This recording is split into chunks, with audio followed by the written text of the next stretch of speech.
is to yield in preference to someone else. I have discovered in our meeting, and Charity has really drilled this into me. Could you give me another cup of coffee, please?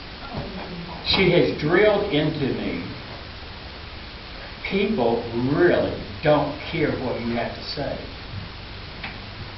People just flat out don't really care what you have to say. Have you ever noticed when people come to your home? We had two couples over to our house Monday to eat with us. And Charity and I busted our butts getting that house to look nice.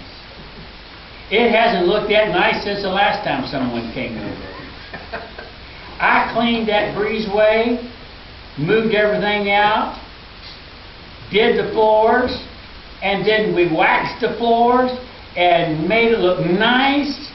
And I put out my pyramid golf balls, and I set up my Hot Wheels, and they walked through that door at 90 miles an hour and never once looked down to see how hard I worked doing that. Poor Charles. And I thought, well, why in heck, I should have just left the dirt on the floor. They wouldn't have thought anything about it. Yeah, they would have. They would have seen the dirt. They would have noticed that. They would have noticed how bad things They looked. noticed how clean he made it. He mopped that floor twice. And look, this is And not put mopping gloves And so the point is, people don't. And so Charity says, now Charles, when they show up, I want you to let them do the talking.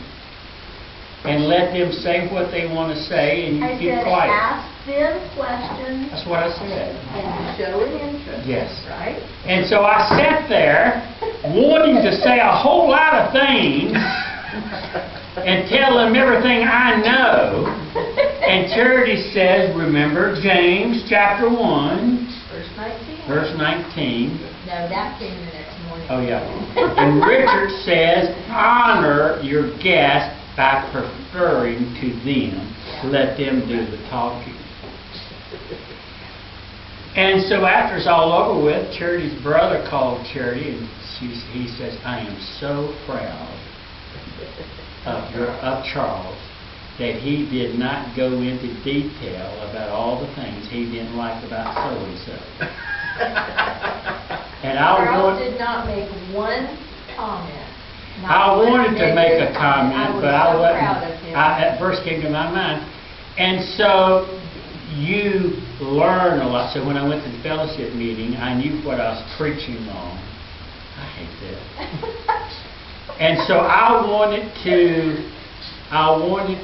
prefer the other preachers and let them do the talking, because they didn't want to hear anything I said. I said, Charles, honestly, if you show an interest in other people, you ask them questions, because, honey, I'm sorry, they really don't care about you. I wanted to tell. It's really, we are selfish people. We like to talk about ourselves. I wanted to tell them. My kids, my grandkids, my family, and...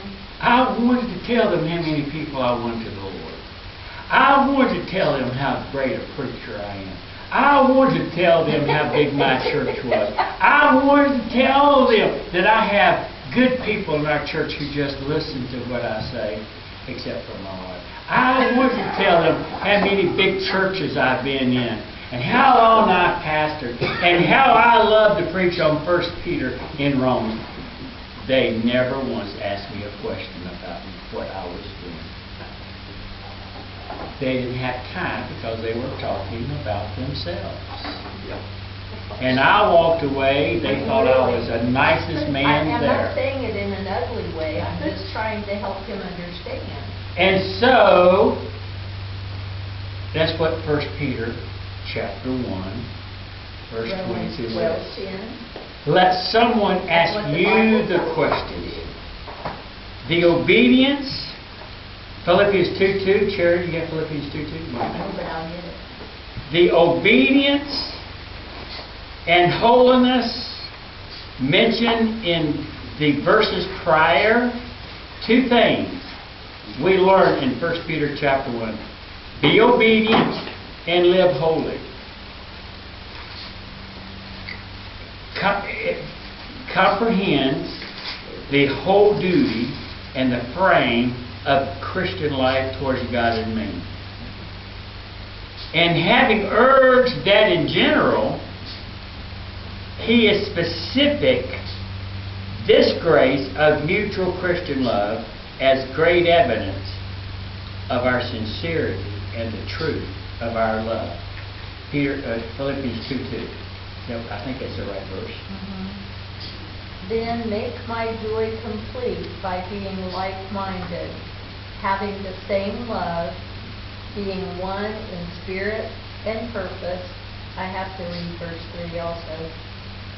Do nothing out of selfish ambition or vain conceit, but in humility consider others better than yourselves. I've been studying 1 Corinthians chapter 10, 1 Corinthians 10, and Paul is expressing to the church at Corinthians the difference between a false teacher and a godly man that God has called. And one of the evidences of a God-called man is humility. It's humility. And he's expressing that we are to prefer one over the other.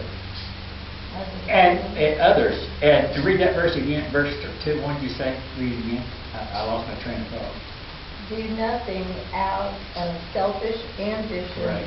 or vain conceit, but in humility consider others better than yourselves. In other words, Christian love is allowing the other person to feel more important than you feel. You wanting them to express that you love them. And so this word, see that ye love one another. The word love, that word agape, it's not the love of the emotion, basically, our feeling, but the love of choice or will. It is not saying that you should feel good about that person. It doesn't say that you just have all kinds of goosebumps towards that person. It's not that kind of love.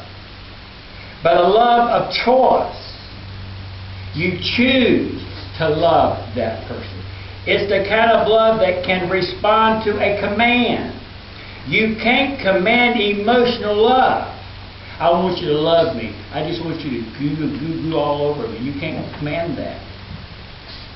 Some people I just have to love because I'm supposed to. There's no emotion in that love. There's no emotion at all in that love, but they would never know it. That's the reason I don't, I appreciate you expressing your love. I love that. But don't expect me to express my love in an emotional way. I can't do that. Doesn't mean I don't love you. You can't command feelings. Well, I just want that person to love me with all of his soul and heart and mind. That ain't going to happen. You're just lucky I love you in the first place. It's a choice of will.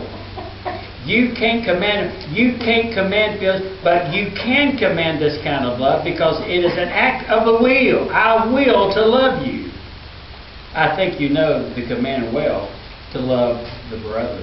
And Peter drives home this command to love one another, and he uses the terminology that really does surround that command with much richness. In other words, he is going to help us understand how we can do that. Because you're going to say, I don't see how it is possible for me to love Christian brethren. Now, he's talking about Christian brethren. He's not talking about lost people. He's talking about Christian brethren. Of course, it does say love your enemies. You might ask, can we really respond to that command?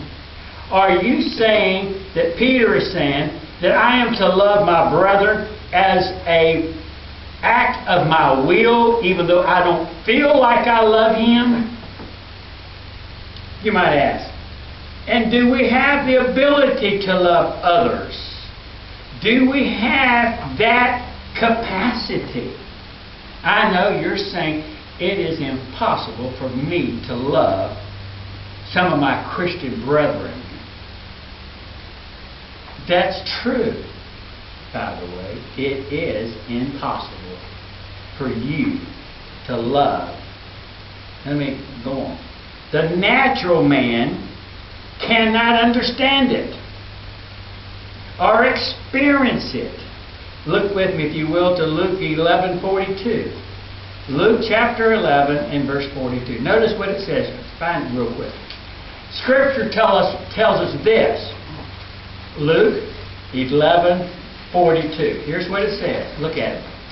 Woe unto you, Pharisees, for ye tithe mint and root and all manners of herbs, and pass over judgment and the love of God. These ought ye to have done, and not to leave the others undone. What you have done, you will give your tithes, and you'll do all this. But what you have not done, you have not loved God.